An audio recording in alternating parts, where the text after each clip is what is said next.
আটা দিয়ে এইভাবে বাড়িতে একবার নরম তুলতুলে পরোটা ট্রাই করে দেখো। এতটাই নরম, দেখবে শুধুই খেতে ইচ্ছে করছে। নমস্কার বন্ধুরা, আমার মায়ের রান্নাঘর মনিকা কুকিং কিচেনের আরও একটা নতুন পর্বে তোমাদের সকলকে স্বাগত। আশা করি সকলেই খুব ভালো আছো। আরও একটা নতুন ভিডিও এবং নতুন একটা রেসিপিতে তোমাদের সকলকে স্বাগত। পরোটা আমাদের কার না ভালো লাগে? আলুর দম, তরকারি, মিষ্টি যে কোনো কিছুর সাথে দারুণভাবে চলে যায় এই পরোটা। আজকে মা তোমাদেরকে দেখাবে সম্পূর্ণ আটা দিয়ে কিভাবে তোমরা একদম নরম তুলতুলে পরোটা বানিয়ে ফেলতে পারবে। পরোটা 3টে লেয়ার থাকবে, 4 কোনা পরোটা। যেখানে হোক টিফিনে নিয়ে যাও বা যেখানে নিয়ে যাও পকেটে ভাঁজ করে নিয়ে চলে যাবে, আরামসে খেয়ে নেবে। ডিম, তরকারি, আলুদম, পেঁয়াজ এগুলো দিতে পারবো না, শুধু পরোটাই আছে। তো কিভাবে বানাবে চলো দেখে নেওয়া যাক। একটা বড় সাইজের গামলা নিয়েছি, তাতে নিয়ে নেব 3 বাটি আটা। হাফ চামচ মতো নুন নেব, সামান্য চিনি। এবারে বেশ কিছুটা পরিমাণ সাদা তেল নেব আন্দাজে, পরে মাখতে মাখতে যদি লাগে তাহলে নিয়ে নিতে হবে।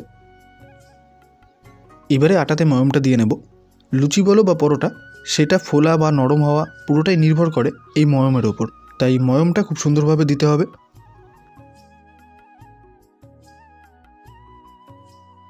আরও সামান্য পরিমাণ তেল দরকার, তাই নিয়ে নেব।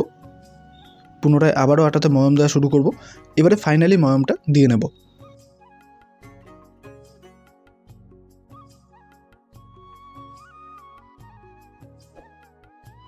তাহলে বন্ধুরা দেখে নাও, আটা হোক বা ময়দা, ময়মটা যদি সঠিক হয় তাহলে ঠিক এরকম হবে, আর যদি ভেঙে পড়ে যায় তাহলে মনে করবে ময়মটা হয়নি।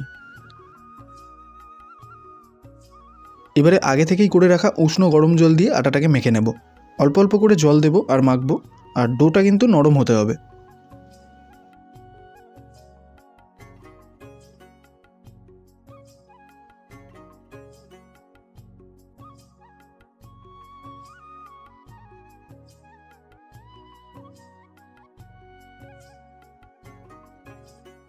তো বন্ধুরা ফাইনালি আমাদের ডোটা কমপ্লিট হয়ে গেছে। এবারে মা তোমাদেরকে দেখিয়ে দেবে যে কতটা নরম করে বা কেমনভাবে মাখতে হবে, দেখে নাও।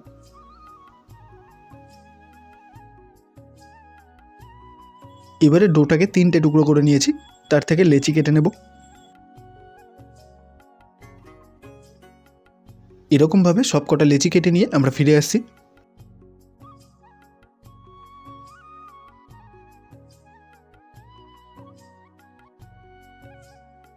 তো লেচিগুলোকে তো কেটে নিয়েছি, দেখতেই পাচ্ছ। এবারে গোল্লাগুলোকে হাতে পাকিয়ে সুন্দরভাবে গোল করে নেব।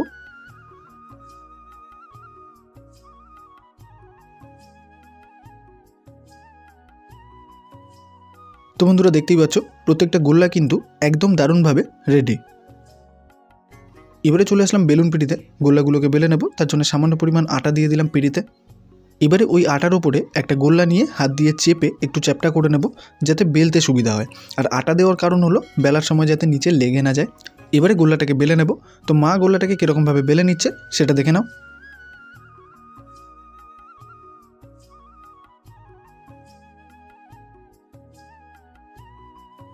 প্রথমে গোল্লাটাকে ঠিক এরকমভাবে বেলে নিতে হবে, তারপরে ওপর দিয়ে সামান্য পরিমাণ তেল দিয়ে দেব। এবারে হাত দিয়ে তেলটাকে রুটির ওপরে মালিশ করে নেব। তারপর ওপর দিয়ে আরও সামান্য পরিমাণ আটা ছড়িয়ে দেব। এবারে রুটিটাকে প্রথমে ঠিক এরকমভাবে ভাঁজ করে নেব।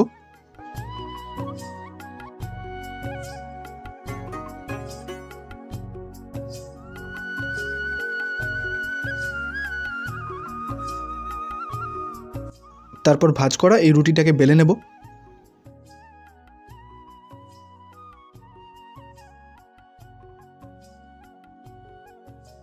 তাহলে বন্ধুরা দেখতেই পাচ্ছ প্রথম রুটিটা কিন্তু আমাদের বেলা হয়ে গেল।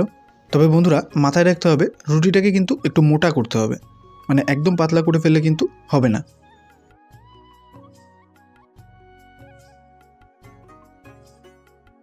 তোমাদের বোঝার সুবিধার জন্য মা আরও একটা বেলে দেখিয়ে দেবে। সবকটা রুটি একবারে বেলে নিয়ে আমরা ফিরে আসবো।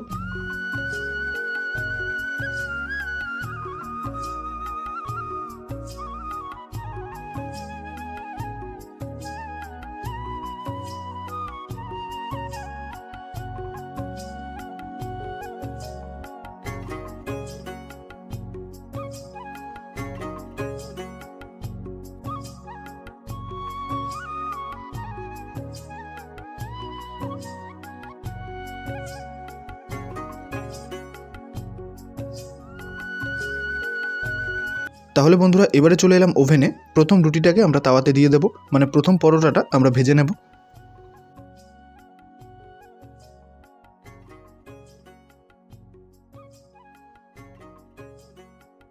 প্রথমে এরকম 2-3 বার উল্টে নেওয়ার পরে দেখবে রুটিটা ফুলতে শুরু করেছে। ঠিক এই পর্যায়ে ওপর দিয়ে দেব সামান্য পরিমাণ সাদা তেল। তারপর পরোটার এই পাশটা উল্টে দেব। পরোটাটা উল্টে দিয়ে এই পাশেও সামান্য তেল দেব। তো বন্ধুরা দেখতেই পাচ্ছ কিছু করার আগেই পরোটাটা কীরকম ফুলে বালিশ হয়ে যাচ্ছে। প্রত্যেকটা পরোটা কিন্তু এরকমই ফুলবে, আবার এরকমই চিপসে যাবে। তার কারণ হলো এর মধ্যে যে লেয়ারটা আছে, মানে পরোটাটা যখন ফুলছে তখন এর লেয়ারটা ফাঁক হয়ে গিয়ে হাওয়াটা বেরিয়ে যাচ্ছে, তখনই চিপসে যাচ্ছে।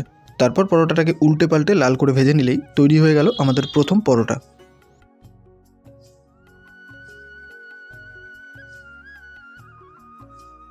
তাহলে বন্ধুরা তোমাদের বোঝার সুবিধার জন্য এবং তোমাদেরকে দেখানোর জন্য আরও একটা পরোটা মা ভেজে দেখিয়ে দেবে, দেখো।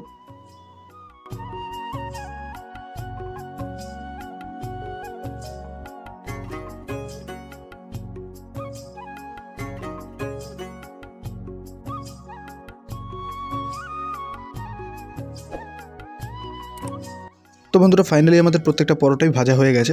এবারে মা পরোটাটাকে এপাশ ওপাশ করে দুমড়ে মুচড়ে ছিঁড়ে ছাড়ে তোমাদেরকে এর কোয়ালিটি সম্পর্কে বোঝাচ্ছে, দেখো। মানে পরোটাটাকে তোমরা ভাজ করে পকেটে করে নিয়ে চলেও যেতে পারো, মানে এতটাই নরম। এবারে মা তোমাদেরকে ছিঁড়ে দেখিয়ে দেবে, দেখো। দেখতে পাচ্ছ বন্ধুরা পরোটাটা আসলেই কতটা ফুলেছে। আর এর কিন্তু 3খানা লেয়ার আছে, মাঝখানে একটা আর দুপাশে দেখতেই পাচ্ছ 2টো। আর পরোটাটা এতটাই নরম যে তোমাদেরকে কি বলবো, মানে শুধুই খেয়ে নিতে পারবে। আটা দিয়েও যে এত সুন্দর নরম তুলতুলে পরোটা হয় সেটা বাড়িতে ট্রাই না করলে বুঝতে পারবে না। তাই আমার কথা হলো, আমার কথা বিশ্বাস করতে হবে না, বাড়িতে ট্রাই করো, তারপর কেমন লাগলো অবশ্যই কমেন্টে জানিয়ে দেবে। আর কি দিয়ে খেলে সেটাও জানাতে ভুলবে না। আর যারা এখনও ভিডিওতে রয়েছে তাদেরকে অসংখ্য ধন্যবাদ। এইভাবেই সাপোর্ট করো যাতে মা আরও নতুনত্ব রেসিপি তোমাদের জন্য নিয়ে আসতে পারে। তবে তার আগে এখনও যারা চ্যানেলটাকে সাবস্ক্রাইব করোনি, চটপট চ্যানেলটাকে সাবস্ক্রাইব করে ফেলো। সকলে ভালো থেকো, সুস্থ থেকো, আবার দেখা হবে নতুন রেসিপিতে।